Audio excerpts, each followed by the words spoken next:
அந்தணர் என்பவர் அரவர் மற்றொரு இருக்கும் செந்தன்மை பூண்டு எடுக்கலாம். இதை பற்றிய ஒரு சிறுகதை.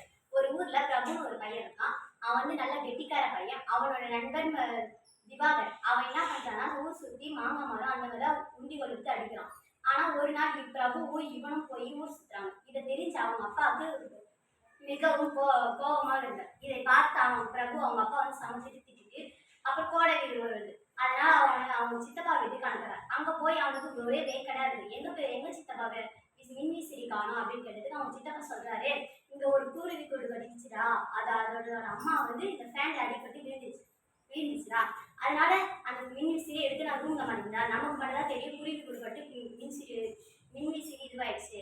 ஆனா வரவங்க எல்லாம் ஃபேன் போடுவாங்கடா, அதனால சொல்லிட்டு ரூம்ல கட்டி வச்சுட்டான். அதனால அவங்க லீவு முடிஞ்சோடனே அவன் ஊருக்கு போறான். ஊருக்கு போனோடனே அவன் ஃப்ரெண்டு வீட்டுக்கு போறான். இதுக்கப்புறம் நானும் இந்த உண்டிக்கோல் எடுக்க மாட்டேன்டா, உண்டிக்கோல் அடிச்சு பறவைகள் எதுன்னு அடிக்க மாட்டேன்டா அப்படின்னு சொல்றான். அதுக்கப்புறம் அவனும் திருந்திட்டு அவ்வளோதான் அவனுக்கு அவன் பிரபு பையனுக்கு அப்பதான் நிம்மதியா இருந்துச்சு.